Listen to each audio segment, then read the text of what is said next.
When people are going through hardship, they often ask the same question again and again. They ask it in sujood, they ask it in tears, they ask it in silence when no one is watching. They say, Ya Allah, when will this end? And sometimes the test does not end when you think it should. Sometimes it continues even after you have prayed, even after you have tried to be patient, even after you feel exhausted. But my brothers and sisters, Allah does not end tests randomly, and Allah does not lift hardship without wisdom. When Allah ends a test, there is a sign, and it appears before the relief you are waiting for. Many people miss it because they are only watching the situation. Allah wants you to watch your heart. Let me share this with you carefully. When Allah is about to end a test, many people expect the outside world to change first. They expect the problem to disappear, the doors to open, the people to soften, the pressure to lift. They keep watching their circumstances closely, measuring every small shift, hoping this will be the moment everything finally turns around. But that is not how Allah works. Very often when Allah is preparing to end a test, the situation around you looks exactly the same. The challenge is still there. The uncertainty is still there. The delay is still there. From the outside, nothing seems different at all. If someone were to look at your life, they might say, you are still in the same place. Nothing has changed. Yet something profound is happening where most people are not looking. Something is changing inside your heart. You begin to notice that you are no longer reacting the same way you used to. The same words that once triggered anger now pass with less weight. The same silence that once suffocated you now feels manageable. The same pressure that once made your chest tighten now feels lighter, even though it has not disappeared. This change is subtle, but it is powerful. It shows up in how you breathe. You are no longer constantly holding your breath, waiting for bad news. You are no longer waking up with that immediate sense of dread. You still feel concern, yes, but it no longer controls you. The panic that once lived in your chest begins to loosen its grip. This is not because you stopped caring. It is because Allah is strengthening you from within. Many people misunderstand strength. They think strength means never feeling pain, never feeling fear, never feeling overwhelmed. That is not strength. That is denial. Real strength is feeling the weight of a test and still being able to stand without collapsing inside. When Allah is about to end a test, He does not rush to remove the pain. He removes the panic first. He removes the desperation first. He removes the constant inner noise that tells you, I can't handle this anymore. Why does Allah do this? Because if the situation were to change before your heart changed, you would remain fragile. The next test would break you the same way. The next delay would shake you the same way. Allah does not just want to rescue you from one hardship. He wants to prepare you for life itself. So He stabilizes the heart before He shifts the circumstances.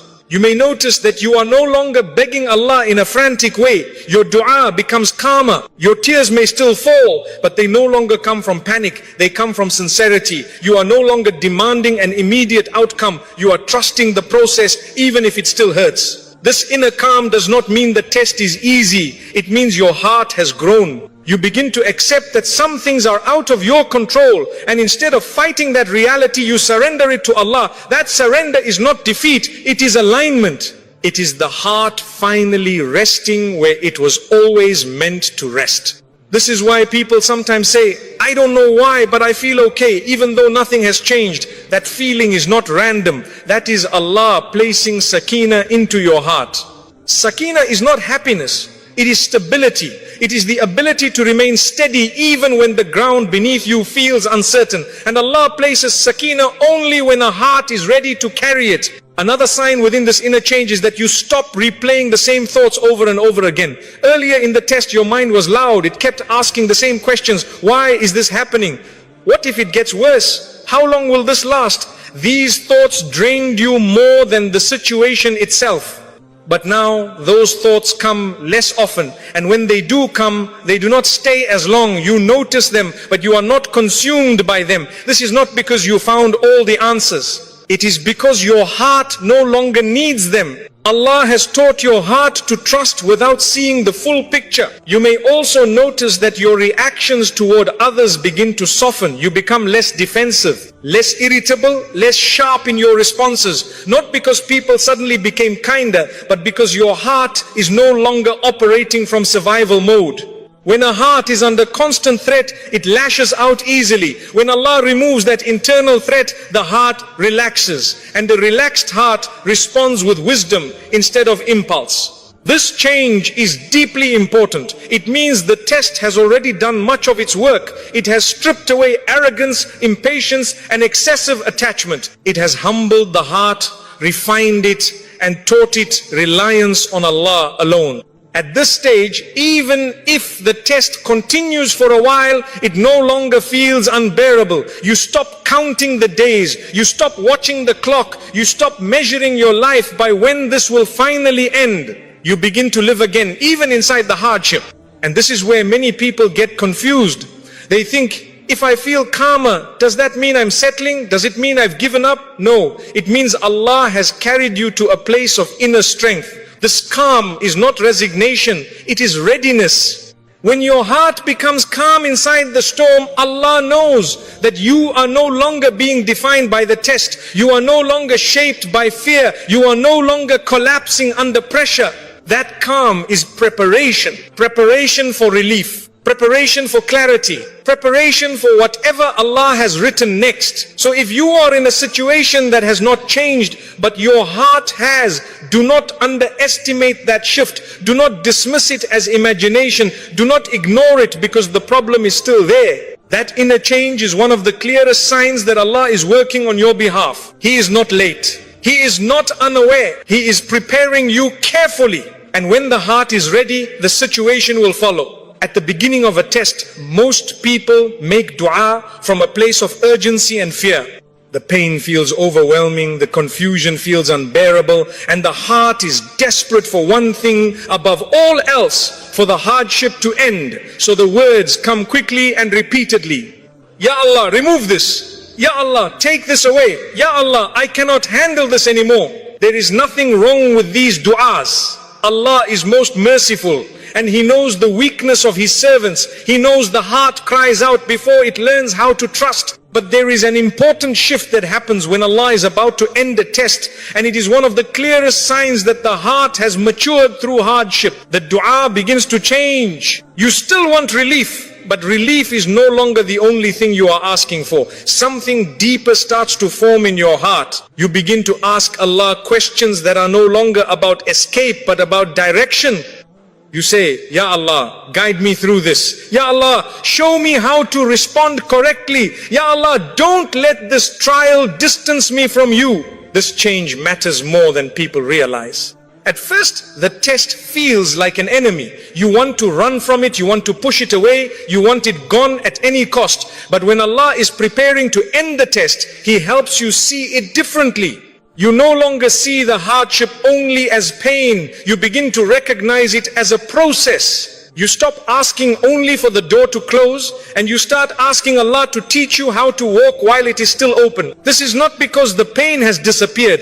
It is because your relationship with Allah has deepened. You are no longer treating dua as an emergency alarm. You are treating it as a conversation with the one who knows you better than you know yourself. Earlier in the test, dua may have felt rushed. You prayed because you were scared of what would happen if things stayed the same. Your heart was tense. Your words were heavy. You were pleading from a place of anxiety. Now, even though the test may still be present, your dua slows down. You speak with more calm. You pause. You reflect. You ask Allah to shape your response, not just your outcome. This is a powerful sign of trust. It shows that your heart is no longer trying to control the timing or the result. Instead, it is placing itself under Allah's wisdom. You accept that Allah sees what you do not. You accept that there may be lessons you have not fully absorbed yet. And rather than resisting that reality, you cooperate with it. You may notice that your dua becomes more honest. You stop pretending to be stronger than you are. You stop using perfect words. You speak plainly. You admit confusion. You admit weakness. You admit that you don't fully understand why this is happening. This honesty is beloved to Allah. Allah does not want rehearsed dua. He wants sincere hearts. And when a servant reaches a point where they can say, Ya Allah, I trust you, even when I don't understand you, that is a sign of deep Iman. Another important shift happens here. You stop making deals with Allah. At the height of hardship, some people bargain in their dua. They say, Ya Allah, if you remove this, I will do this. Ya Allah, if you fix this, I promise I will change. But when Allah is about to end a test, that transactional tone fades. You are no longer trying to negotiate your way out. You are seeking closeness, not escape. You say, Ya Allah, help me remain obedient regardless of what you decide. Ya Allah, keep my heart firm. Ya Allah, let me leave this test better than I entered it. This is a sign that the test has already softened your ego. You are no longer placing conditions on your worship. You are no longer tying your faith to outcomes. You worship Allah because He is Allah, not because He has already solved your problem. This level of sincerity does not appear at the beginning of hardship. It is forged inside it. You may also notice that your dua includes others more. Earlier, your pain consumed your attention. Everything revolved around what you were going through. But now, even while you are still tested, your heart opens again. You pray for others. You think of those who are struggling in different ways. You feel empathy instead of bitterness. This expansion of the heart is another sign of growth.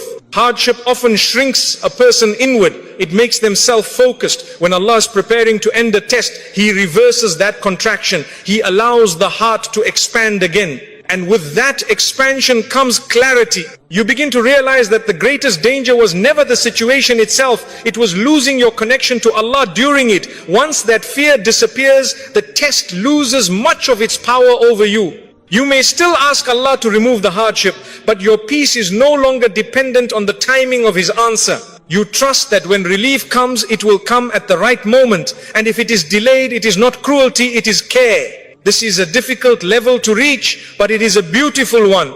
It means your heart has moved from resistance to reliance, from panic to patience, from fear to faith, from control to trust. And when a servant reaches this state, Allah does not abandon them. Allah does not ignore such a heart. Allah responds in ways that are always better than what the servant imagined, even if the response does not come immediately. So if you find that your dua is changing, do not overlook it. If you find yourself asking Allah for guidance more than escape, understand that something important is happening within you. The test is doing its work. Your heart is being prepared, and Allah is closer than you think. Sometimes the test ends not when the problem disappears, but when the heart learns how to walk with Allah no matter what remains. And once that lesson settles, relief is never far behind. One of the clearest ways to know whether a test is still in its active phase is to look honestly at what it is doing to your relationship with Allah. Not what you claim outwardly, but what is happening quietly in your daily behavior, your habits, and your reactions when no one is watching. At the beginning of a test, hardship often pushes people towards sin, not because they are bad people, but because pain exposes weakness. When pressure builds, patience thins. When frustration grows, the tongue becomes careless. When hope feels distant, obedience starts to feel heavy. This is why tests can be dangerous if a person is not aware. You may begin neglecting salah, not because you don't believe, but because your heart feels tired. You may delay prayers, rush them, or pray without presence. You may start complaining excessively, speaking with bitterness, or expressing resentment toward people who are not responsible for your pain. Some people even begin questioning Allah's decree in ways that damage their Iman. This does not make you evil, it makes you human.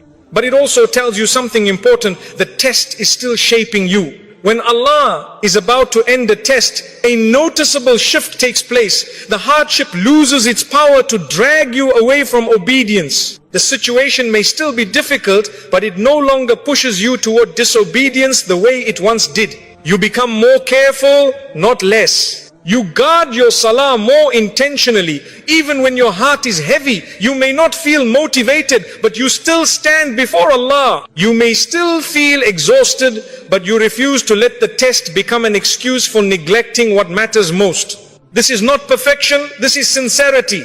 Earlier, the test may have triggered sharp words, emotional outbursts, or impulsive decisions. But now, even when you feel anger or frustration, you pause, you think before you speak. You restrain your tongue. You choose silence over regret. This restraint is not coming from fear of people. It is coming from awareness of Allah. That awareness is one of the strongest signs that the test is nearing its completion. Allah never intends a test to destroy a person's Iman. If a hardship is pulling you away from Allah, then it is still working on exposing areas that need correction. But when the same hardship begins pushing you closer to Allah, it has fulfilled much of its purpose. You begin to realize something important. Losing your connection with Allah would be a far greater loss than the hardship itself. This realization changes everything. You stop using pain as justification for bad behavior. You stop saying, I'm only like this because I'm suffering. You take responsibility for your actions again. You understand that while you may not control the test, you are always accountable for your response. This accountability is not harsh, it is empowering. It means the test no longer owns you. You may also notice that you stop seeking comfort in things that distance you from Allah. Earlier, you may have escaped into distractions that numbed the pain but left your heart emptier. You may have turned to unhealthy habits, negative conversations, or emotional dependencies that only deepened the struggle. Now, those escapes lose their appeal. You may still feel the urge, but you resist it, not because you are forcing yourself, but because your heart has tasted something better. You have experienced the stability that comes from staying close to Allah, and you do not want to trade that for temporary relief. This is a powerful transformation. It means the test has purified your priorities. It has taught you that relief without obedience is not true relief. Peace that comes from disobedience is fragile and short-lived. It fades quickly and leaves guilt behind. When Allah is preparing to end a test, He often strengthens a person's taqwa. You become more conscious of Allah in small moments, not just in public acts of worship. You are more aware of your intentions. You catch yourself before crossing lines you once crossed easily. This heightened awareness is a gift. It shows that the test has refined your character, not just challenged it. You may also notice that your repentance becomes more sincere. Earlier, you may have repented out of fear, guilt, or desperation. Now, your repentance is quieter and deeper. You seek Allah's forgiveness not because you are afraid of punishment, but because you genuinely want to remain close to Him. This kind of repentance cleans the heart. And when the heart is cleaned, Allah lifts burdens more easily. It is important to understand this clearly. Allah does not end tests when a person becomes flawless. He ends tests when a person becomes aware, when they can feel pain without letting it turn them away from Him, when they can struggle without abandoning their principles. This is why some tests last longer than others. It is not because Allah is displeased. It is because Allah is teaching something that cannot be rushed. But when you reach the point where the test no longer increases your sin, no longer weakens your Iman, and no longer excuses disobedience in your mind, know that you are nearing the end of that chapter. The hardship may still be present, but it no longer defines you. Your obedience remains intact. Your conscience is awake. Your heart is guarded. And a test that can no longer corrupt the soul has very little reason to remain. Allah does not burden a heart forever when that heart has learned how to stay with Him no matter what. That is when relief draws near, even if you cannot see it yet. One of the most exhausting parts of hardship is not always the situation itself. Often it is the need to be understood. At the beginning of a test, many people feel an intense urge to explain themselves. They want others to see how much they are hurting, to acknowledge their struggle, to validate that the pain is real and justified. This is a very human response. When you are hurting, you want reassurance that you are not exaggerating, that you are not weak, that what you are experiencing truly matters. So you speak about it often. You replay the story. You correct misunderstandings. You defend yourself when people minimize your pain or misjudge your actions. But when Allah is about to end a test, something shifts inside you. You begin to feel less dependent on people's understanding. Not because the pain has disappeared and not because others suddenly became kinder or more insightful. The change happens because your heart no longer needs external validation to feel secure. You slowly realize that being understood by people does not heal you the way being seen by Allah does. Earlier in the test, misunderstanding from others may have hurt deeply. When people dismissed your struggle, judged your choices, or offered shallow advice, it added another layer of pain. You may have felt lonely even in the presence of others. You may have thought, if only they knew what I'm going through. But now, that need begins to fade. You stop trying to convince people of your sincerity. You stop explaining every detail. You stop correcting